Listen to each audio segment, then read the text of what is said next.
Assalamualaikum warahmatullahi wabarakatuh. Perkenalkan, saya Ventilia Riantika, mahasiswi pasca sarjana Universitas Tadulako, program studi pendidikan sains, program magister. Baik, di sini saya akan membawakan materi inovasi pembelajaran sains. Oke. Sekarang kita akan membahas strategi inovasi pembelajaran atau pendidikan, di mana sebagai pengantar, salah satu bagian dari inovasi adalah inovasi pendidikan. Untuk memperjelas wawasan tentang inovasi pendidikan yang sesuai dengan kondisi dan situasi setempat, maka pada materi ini akan dibahas mengenai bagaimana strategi yang dapat dilakukan berdasarkan keragaman yang ada dalam bidang pendidikan. Submateri pada kali ini ada 6. Yang pertama, definisi strategi pembelajaran menurut para ahli. Yang kedua, asas-asas strategi inovasi pembelajaran. Yang ketiga, macam-macam strategi inovasi pendidikan. Yang keempat, strategi implementasi inovasi pembelajaran.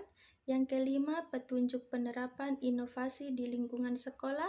Dan yang keenam, strategi inovasi pembelajaran menghadapi modalitas belajar. Selanjutnya kita akan membahas definisi strategi pembelajaran menurut para ahli. Yang pertama ada dari David 1976. Strategi pembelajaran adalah perencanaan yang berisi tentang pendidikan tertentu. Yang kedua dari Kemp tahun 1995 mengatakan bahwa strategi pembelajaran adalah suatu kegiatan pembelajaran yang harus dikerjakan oleh guru dan siswa agar tujuan pembelajaran dapat dicapai efektif dan efisien. Yang ketiga dari Wina Sanjaya tahun 2006, di mana beliau mengatakan strategi pembelajaran merupakan rencana tindakan atau rangkaian kegiatan termasuk penggunaan metode dan pemanfaatan berbagai sumber daya atau kekuatan dalam pembelajaran. Yang keempat oleh Miles tahun 1993 mengatakan strategi sebagai instrumen atau alat biasanya meliputi rangkaian aktivitas yang bersifat spesifik yang dapat mengantarkan inovasi mencapai tujuan. Selanjutnya, asas-asas strategi inovasi pembelajaran. Yang pertama berpusat pada siswa, di mana siswa sebagai subjek yang belajar secara aktif membangun pemahaman. Yang kedua berbasis masalah, siswa belajar suatu konsep dan prinsip sekaligus memecahkan masalah. Selanjutnya terintegrasi. Pendekatan terintegrasi lebih diharapkan daripada pendekatan disiplin ilmu. Selanjutnya berbasis masyarakat. Siswa untuk mengimplementasikan yang dipelajari dari dalam kelas ke konteks masyarakat atau sebaliknya. Selanjutnya memberikan pilihan. Pembelajaran harus menyediakan alternatif yang dipilih oleh siswa. Selanjutnya tersistem. Penguasaan pengetahuan dibutuhkan sebagai syarat untuk mempelajari suatu materi. Terakhir berkelanjutan. Setiap konsep harus dirangkai secara kontinu dengan konsep baru yang diperoleh. Selanjutnya, macam-macam strategi inovasi pendidikan. Yang pertama ada strategi fasilitatif, di mana untuk mencapai tujuan yang telah ditentukan diutamakan menyediakan fasilitas agar inovasi dapat berjalan dengan mudah dan lancar.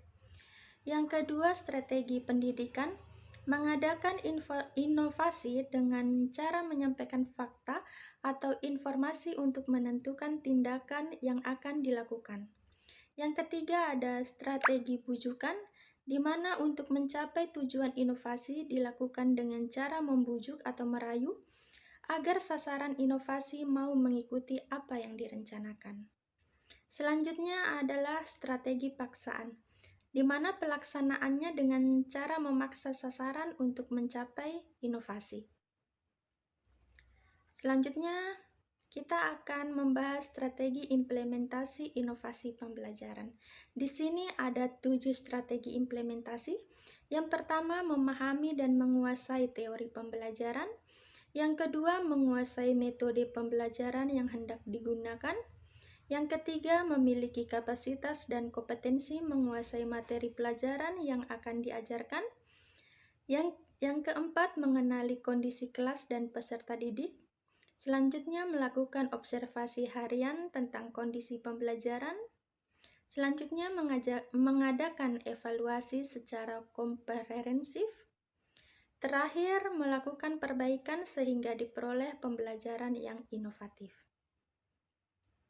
Di sini ada petunjuk penerapan inovasi di lingkungan sekolah. Yang pertama, buatlah rumusan yang jelas tentang inovasi yang akan diterapkan. Yang kedua, gunakan metode yang memberikan kesempatan untuk berpartisipasi aktif. Yang ketiga, gunakan berbagai macam alternatif pilihan atau option.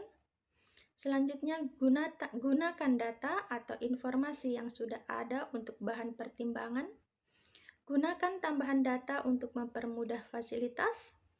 Gunakan kemanfaatan dari pengalaman sekolah atau lembaga lain. Berbuatlah secara positif untuk mendapatkan kepercayaan. Menerima tanggung jawab pribadi. Kemudian adanya pengorganisasian kegiatan atau kepemimpinan. Yang terakhir, mencari jawaban atas beberapa pertanyaan dasar. Oke, lanjut. Strategi dalam menghadapi modalitas belajar di mana kemampuan daya serap setiap orang terhadap ilmu dalam pembelajaran sangat dipengaruhi oleh modalitas belajar.